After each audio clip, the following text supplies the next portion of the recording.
मैं फर्स्ट राजस्थान से अजय कार संवाददाता। आज हम अधिशासी अधिकारी नगर पालिका अधिशासी अधिकारी से बात की। जो नगर पालिका द्वारा जो केंद्र और राज्य सरकार के द्वारा जो सहायता रूप में जो पैसे आए थे, वो नगर पालिका के कर्मचारियों और नगर पालिका के हर धर्मिता से गरीब असहाय व्यक्तियों को ना मिलके इनके मिलने वाले और संपन्न परिवारों को पैसे दिए गए हैं। जो नगर पालिका द्वारा जो इंद्रगढ़ के अपात्र व्यक्तियों ऐसे व्यक्ति भी हैं जो अपात्र हैं, उनके खाते में जो पैसे डाले गए नगर पालिका द्वारा केंद्र और राज्य सरकार की कोष से जो मिले थे, क्या आप इस बात से सहमत हो क्या? वो व्यक्तियों से वो बिल्कुल ही अपात्र है। उनके बारे में हमने आज एक ज्ञापन दिया कि इसकी सही तरीके से जांच करवाई जाए और जिनके खाते में ये पैसे गए हैं, इनके खिलाफ सख्त कार्रवाई की जाए और सरकारी पैसे को वापस सरकारी खजाने में जमा किया जाए। इसके लिए हमने आज एक ज्ञापन दिया है और इसकी प्रतिलिपि हमने आगे प्रशासनिक अधिकारियों को भी प्रेषित की है। और जो नगर पालिका द्वारा जो अधिकारियों द्वारा जो मिलीभगत से नगर पालिका के कर्मचारियों के पुत्र और जो नगर पालिका काम कर रहे हैं उनकी संतानों को पैसे दिए गए, और जो नगर पालिका द्वारा ये अपने चहेतों को जो पैसे दिए गए और जो कर्मचारियों द्वारा इनके अधर्मिता से अपने मिलने वाले पैसे दिए, तो इन अधिकारियों के खिलाफ भी कार्रवाई होनी चाहिए।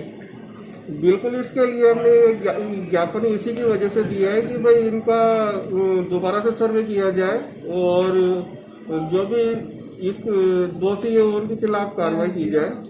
जो ये अपात्र व्यक्तियों के खाते में पैसे चले गए हैं, इनके बारे में आपकी क्या राय है? इस संबंध में अभी हमने अधिशासी अधिकारी महोदय से बात भी की है, उनको ज्ञापन भी दिया है। कुछ ऐसे व्यक्ति हैं जो क्राइटेरिया में नहीं आते, उनके खाते में पैसे गए हैं। बाकी इससे ज़्यादा बड़ी समस्या ये है कि बहुत से ऐसे पात्र व्यक्ति थे जो APL वाले थे, जिनको गवर्नमेंट ने ऐड देने के लिए बोला था, अनफॉर्चुनेटली वो नहीं पहुंच पाए। तो उसको लेकर हमने ईओ साहब से भी बात की है। उन्होंने बताया है कि अगर कुछ ऐसे व्यक्ति छूट चुके हैं तो आप उनकी लिस्ट दीजिए और आप जनप्रतिनिधि होने के नाते उनकी लिस्ट दे सकते हैं और हम उनको आगे भेजेंगे और खंड अधिकारी महोदय से रिक्वेस्ट करेंगे कि वो इनको भी कोई लाभ देने की कोशिश करें।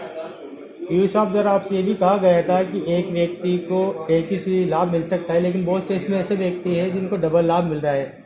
APL भी है, BPL भी है, वो भी इस लाभ को फायदा उठा रहे केंद्र राज्य सरकार की योजना का। तो आपको मतलब आपके हिसाब से जो इन अधिकारियों और कर्मचारियों ने जो गड़बड़ घोटाला किया है, उनके खिलाफ कार्रवाई होनी चाहिए। देखिए, जहाँ तक मुझे पता है, जो BPL वाले हैं उनको तो राज्य सरकार और केंद्र सरकार के द्वारा डायरेक्टली सहायता प्रदान की जा रही है, चाहे वो किसी भी रूप में पेंशन के रूप में या नगद सहायता के रूप में उनके खाते में डाले जा रहे हैं। लेकिन मुख्य रूप से समस्या वो है कि जो APL वाले हैं, बहुत से राशन कार्डधारी जो वास्तविकता में गरीबी रेखा से नीचे हैं, उनको लाभ मिलना चाहिए।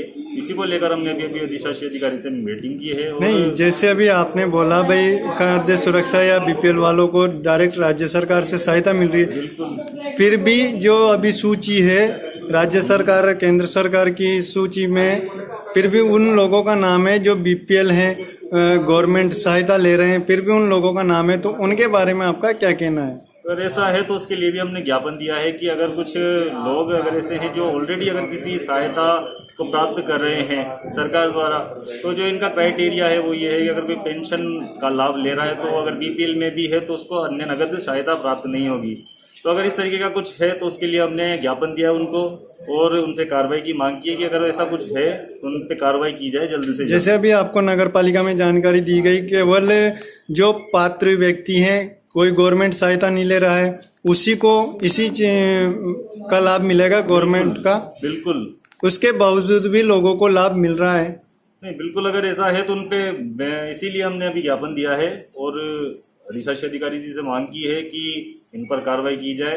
हो सकता है कोई कर्मचारी की वजह से ऐसा है तो उन पर भी कार्रवाई की जाए, क्योंकि इस तरीके की अभी लॉकडाउन में जो स्थितियां हैं, गरीब लोग अगर कहीं पे अगर किसी का नुकसान हो रहा है तो उस चीज़ को बर्दाश्त नहीं किया जा सकता कि आप एक पात्र व्यक्ति को छोड़ के किसी अपात्र व्यक्ति को इस तरीके से सहायता प्रदान कर रहे हैं।